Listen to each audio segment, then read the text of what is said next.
അർബുദമെന്ന് കേൾക്കുമ്പോൾ അമ്പരന്ന് പോകുന്നവരാണ് നമ്മളിൽ അധികവും. ജീവിതം അവസാനിച്ചെന്നും ജീവിച്ചിട്ടെന്ത് കാര്യമെന്നും ചിന്തിക്കുന്നവർ. പക്ഷേ ക്യാൻസറിനെ പുഷ്പം പോലെ തോൽപ്പിച്ച് ക്യാൻസർ ബാധിതരെ ചേർത്ത് നിർത്തി അവർക്ക് പുതിയ ജീവൻ നൽകുന്ന ഒരാളുണ്ട് ഒമാനിൽ. ഒമാൻകാരുടെ മസ്കറ്റുകാരുടെ സ്വന്തം ബാലേട്ടൻ.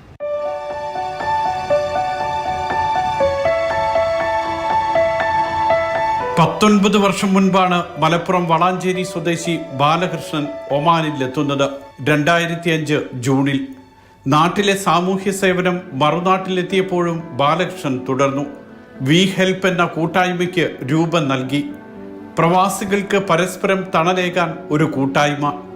അലസരായ പ്രവാസി യുവാക്കളെ സ്പോർട്സിലേക്ക് ആകർഷിക്കാൻ നേതാജി സ്പോർട്സ് ക്ലബ്ബും രൂപീകരിച്ചു. സാമൂഹ്യ സേവനവും ജോലിയും കായിക മത്സരങ്ങളുമെല്ലാമായി പ്രവാസ ജീവിതം ശാന്തമായി ഒഴുകുമ്പോഴായിരുന്നു അർബുദത്തിന്റെ വരവ്. 2013-14 കാലഘട്ടത്തിലായിരുന്നു ഞാൻ ഇവിടെ തന്നെ മസ്കറ്റിൽ തന്നെ ജോലി ചെയ്തുകൊണ്ടിരിക്കുന്ന സമയത്താണ് ചെറുതായിട്ട് ഇങ്ങനെ വേദനയൊക്കെ വരുന്നത്. വേദന വരിക എന്ന് പറഞ്ഞാൽ നമ്മൾ ടോയ്ലറ്റ് പോകുന്ന സമയത്ത് ചെറുതായിട്ട് ബ്ലീഡിംഗ് ഒക്കെ വന്നു. അങ്ങനെ ഇവിടെ ഡോക്ടറെ കാണിച്ച സമയത്ത് അവർ പറഞ്ഞത് ഫിസ്റ്റുലയോ അല്ലെങ്കിൽ പൈൽസോ അങ്ങനെ എന്തെങ്കിലും ആയിരിക്കും എന്നാണ് പറഞ്ഞത്. ആ സമയത്ത് ഇവിടുത്തെ അറിയാലോ, നമുക്ക് ഇവിടുത്തെ ഒരു ചികിത്സാ രീതികൾ എന്ന് പറഞ്ഞാൽ നമുക്ക് താങ്ങാൻ പറ്റാത്ത സർജറി മറ്റു കാര്യങ്ങൾക്കാണ്. അപ്പോൾ പരമാവധി ഞാൻ നമ്മളെ കൂട്ടുകാർക്കായാലും ആർക്കായാലും പെട്ടെന്ന് നാട്ടിലെത്തിക്കുക എന്നുള്ളൊരു പരിപാടിയാണ് ഞാൻ നടത്താറുള്ളത്. അപ്പം ഞാനായിട്ട് ഇനിയിപ്പോൾ ഇവിടെ നിങ്ങളുടെ രോഗത്തിന്റെ തുടക്കത്തിൽ പൈൽസ് എന്ന് കരുതി ചികിത്സ തുടങ്ങി. മസ്കറ്റിലെ സ്വകാര്യ ആശുപത്രിയിലെ ചികിത്സയും ജോലിയും സാമൂഹ്യ സേവനവുമെല്ലാം മാസങ്ങളോളം തുടർന്നു. പക്ഷേ ഫലമുണ്ടായില്ല. ഈ സമയത്താണ് മസ്കറ്റിലെ ഒരു കമ്പനിയിലെ ജോലിക്കാർ ശമ്പളം കിട്ടാതെ കുടുങ്ങുകയും കള്ളക്കേസിൽ കൊടുക്കുകയും ചെയ്തത്. ബാലേട്ടൻ അവരെ സ്വന്തം വീട്ടിലേക്ക് കൂട്ടിക്കൊണ്ടുവന്നു. പ്രശ്നപരിഹാരത്തിന് ഓടി നടക്കുന്നതിനിടെ നാട്ടിൽ പോയി വിദഗ്ധ പരിശോധനയും ചികിത്സയും നടത്താൻ അദ്ദേഹത്തിന് സമയം കിട്ടിയില്ല. നാട്ടിൽ പോയി ചെക്കപ്പ് ചെയ്ത സമയത്താണ് നമുക്കിങ്ങനെ ഈ റെക്ടം ക്യാൻസർ എന്നുള്ള ഇതാണ് എനിക്ക് വന്നിട്ടുള്ളത് എന്ന് അറിയുന്നത്. പക്ഷെ ഇത് ക്യാൻസർ ആണെന്ന് കേട്ടപ്പോഴും നമുക്ക് അങ്ങനെ പ്രത്യേകിച്ചൊരു ഇതൊന്നും തോന്നിയില്ല. കാരണം ഏത് രോഗം വന്നാലും പനി വന്നാലും നമുക്ക് ചികിത്സ ഇന്നത്തെ നമ്മളുടെ നൂതന സാങ്കേതിക വിദ്യകൾ എന്ന് പറഞ്ഞിട്ട് ശാസ്ത്രം പുരോഗമിച്ചിട്ടുണ്ട്.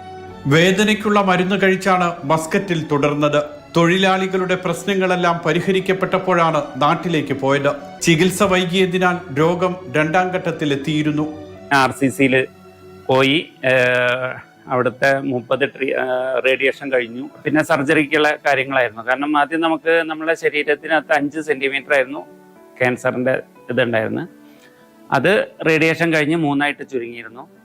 എന്നിട്ട് അത് സർജറി ചെയ്ത് ഒരു കീഹോൾ സർജറി ചെയ്യാം എന്നുള്ള ഇതിലാണ്. 2015 നവംബർ 11 മുതൽ ചികിത്സ. 30 റേഡിയേഷൻ, കീമോ, മരുന്ന്. ചികിത്സയുടെ നാളുകളിൽ തീവ്രപരിചരണ വിഭാഗത്തിൽ കഴിയുമ്പോഴാണ് വീക്കാൻ എന്ന അതിജീവന കൂട്ടായ്മയുടെ ആശയം ഉദിക്കുന്നത്.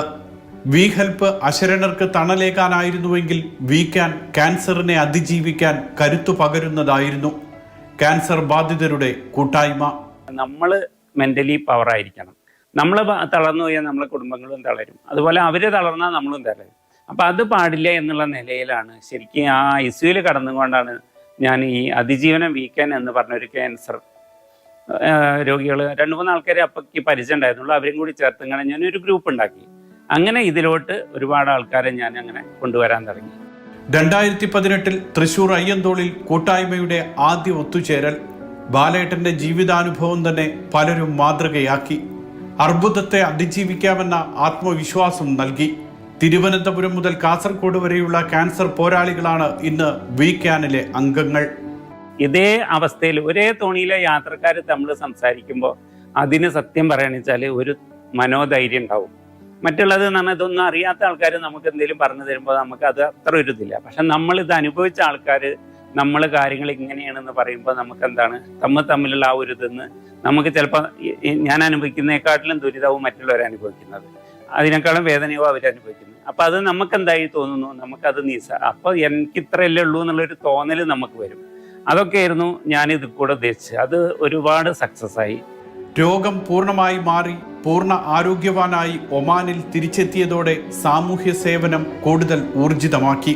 ഭാര്യ ബിന്ദുവും മക്കളായ പ്രഹ്ലാദും പവിത്രയുമെല്ലാം ഈ ദൗത്യത്തിൽ ബാലകൃഷ്ണനൊപ്പമുണ്ട്. നമ്മളെല്ലാവരും ഈ പ്രത്യേകിച്ച് പ്രവാസികൾ ഒരു സൗജന്യ ഇൻഷുറൻസ് പോളിസി എടുക്കുക എന്നുള്ളത്. ഇൻഷുറൻസ് പോളിസി എടുക്കുമ്പോൾ നമുക്ക് ഒരുപാട് കാര്യങ്ങൾക്ക് ഉപകാരപ്പെടും. കാരണം എന്തെങ്കിലും അസുഖങ്ങൾ വന്നു കഴിഞ്ഞാൽ പെട്ടെന്നുണ്ടാകുന്ന ഈ കാര്യത്തിൽ നമുക്ക് ഒരു വലിയൊരു സാമ്പത്തികം നമ്മളെ ഭാഗത്ത് നമ്മളില്ലാത്ത, കാരണം പ്രവാസികൾ എല്ലാവരും സമ്പന്നന്മാരൊന്നുമല്ല, നമ്മൾ അന്നത്തെ കാര്യങ്ങൾ നടക്കണമെന്ന് മാത്രമേ ഉള്ളൂ. പക്ഷേ ഈ ഒരു കാര്യത്തിൽ നമ്മൾ ഇൻഷുറൻസ് എടുത്തു കഴിഞ്ഞാൽ പെട്ടെന്നുണ്ടാകുന്ന ഇങ്ങനെയുള്ള അസുഖങ്ങളിൽ നിന്ന് നമുക്കൊരു പരിധി വരെ നമുക്ക് രക്ഷപ്പെടാൻ പറ്റും. ക്യാൻസർ കോശങ്ങൾ ശരീരത്തിലില്ലെന്ന് ശാസ്ത്രീയമായി ഉറപ്പിച്ചതിന്റെ സന്തോഷത്തിലാണ് ബാലകൃഷ്ണൻ. ക്യാൻസർ രോഗത്തെക്കുറിച്ചുള്ള അനാവശ്യ ഭീതിയും തെറ്റിദ്ധാരണകളുമാണ് ആദ്യം മാറ്റേണ്ടത്. ചേർത്തു നിർത്തി ചികിത്സിച്ചാൽ പൂർണ്ണമായും രോഗവിമുക്തി നേടാമെന്നും ബാലകൃഷ്ണൻ പറഞ്ഞു തരുന്നു.